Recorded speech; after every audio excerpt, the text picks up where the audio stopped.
U.S. banknotes, also known as Federal Reserve notes, are the paper currency used in the United States. They are issued by the Federal Reserve System, which is the central banking system of the United States. Between 6 and 7 billion banknotes are printed each year to satisfy demand and replace worn-out banknotes. The first step in creating a U.S. dollar is paper making. High-quality cotton and linen fibers are carefully blended to create a durable and unique paper. This specific blend gives U.S. dollars their distinct texture and resilience, making them capable of withstanding the wear and tear of daily use. Paper money, including U.S. dollars, is composed of a combination of wood pulp and cotton fiber. The inclusion of wood pulp provides the necessary strength and stability, while the cotton fiber enhances the durability and tactile quality of the notes. During this stage, watermarks and security threads are also embedded into the paper, adding additional layers of security.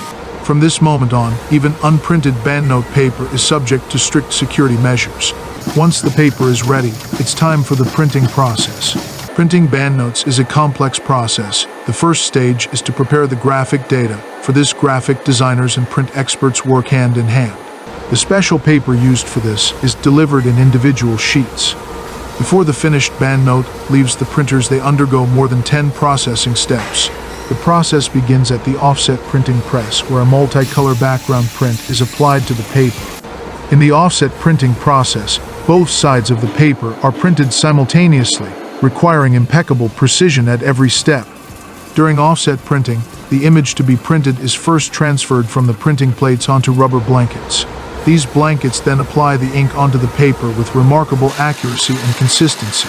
This indirect transfer of ink allows for sharper details, vibrant colors, and precise alignment.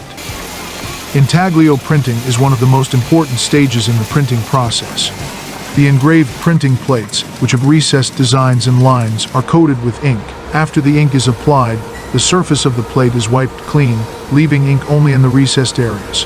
This step ensures that ink remains only in the engraved lines and designs, while the surface of the plate is clean.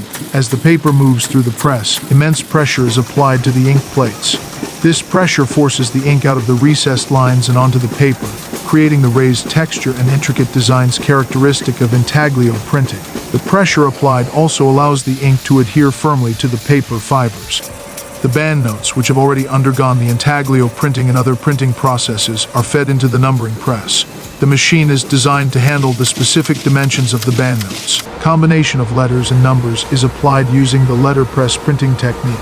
Each banknote is unique and clearly identifiable. The next step of the production process is testing. Here, every detail of the note is checked closely. Trained inspectors visually examine each banknote to check for any physical defects such as tears, stains, or misprints. This manual inspection helps identify any issues that may affect the usability or appearance of the banknote. At the cutting station, the sheets are cutted lengthwise and crosswise to create finished dollars. Now, let's talk about its size. The most common denomination, the $1 bill, measures approximately 2.61 inches in width.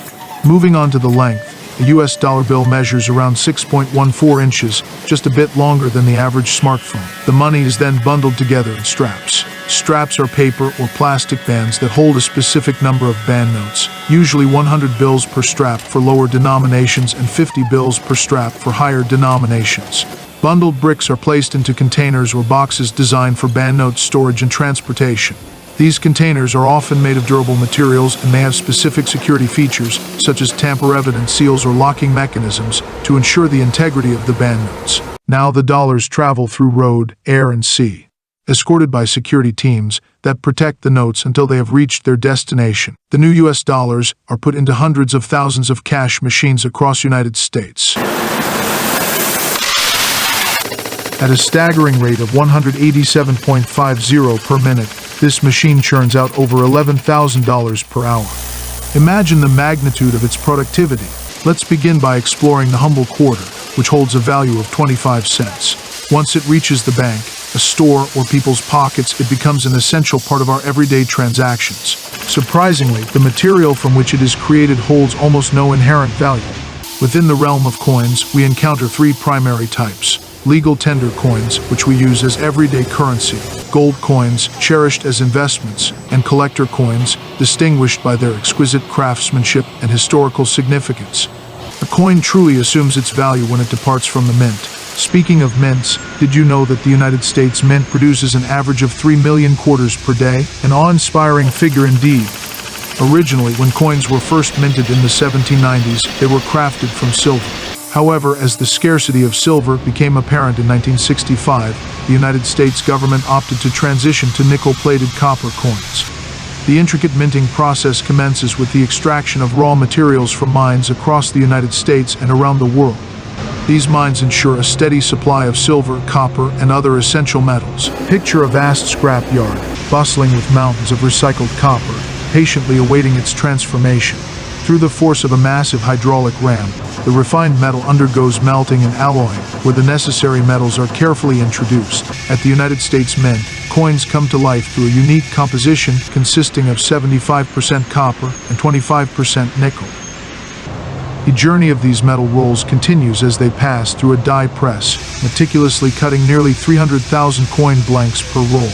During this process, any leftover scrap is efficiently separated for recycling, ensuring its future contribution to coin production. The coin blanks emerge from the die-cutting press, resembling a symphony of metal discs cascading like a slot machine. An elevator gracefully transports them in small trays, poised for the subsequent stages of their transformation. However, these coin blanks are but simple metal discs at this stage, lacking any distinguishing features and not yet possessing their 25-cent worth. Despite their similarity in size to real coins, they must endure a stringent test before they can assume their monetary value. Here comes the ultimate trial for the coin blanks, a formidable machine that exerts immense pressure to lift the edges of these blanks along their entire perimeter. In a blink of an eye, the coin blanks elegantly pass through a narrow duct, seemingly defying the laws of visibility. But the journey of these coin blanks doesn't end there. They now face the formidable coin press, where a hammer presses each coin blank between two dies. One die impresses the base design on one side of the coin, while the other is dedicated to the reverse side. This coin press operates at an astonishing speed, generating 750 coin blanks per minute, equivalent to a staggering 187.50 coins per minute or over $11,000 per hour. As the coins emerge from the press, an inspector closely scrutinizes them, ensuring that the faces are perfectly aligned. If even a single coin fails to meet the standards, the entire batch is discarded. To prevent any faulty coins from entering circulation as collectibles, they are promptly destroyed. As the coins emerge from the press, an inspector closely scrutinizes them, ensuring that the faces are perfectly aligned. If even a single coin fails to meet the standards, the entire batch is discarded. To prevent any faulty coins from entering circulation as collectibles, they are promptly destroyed.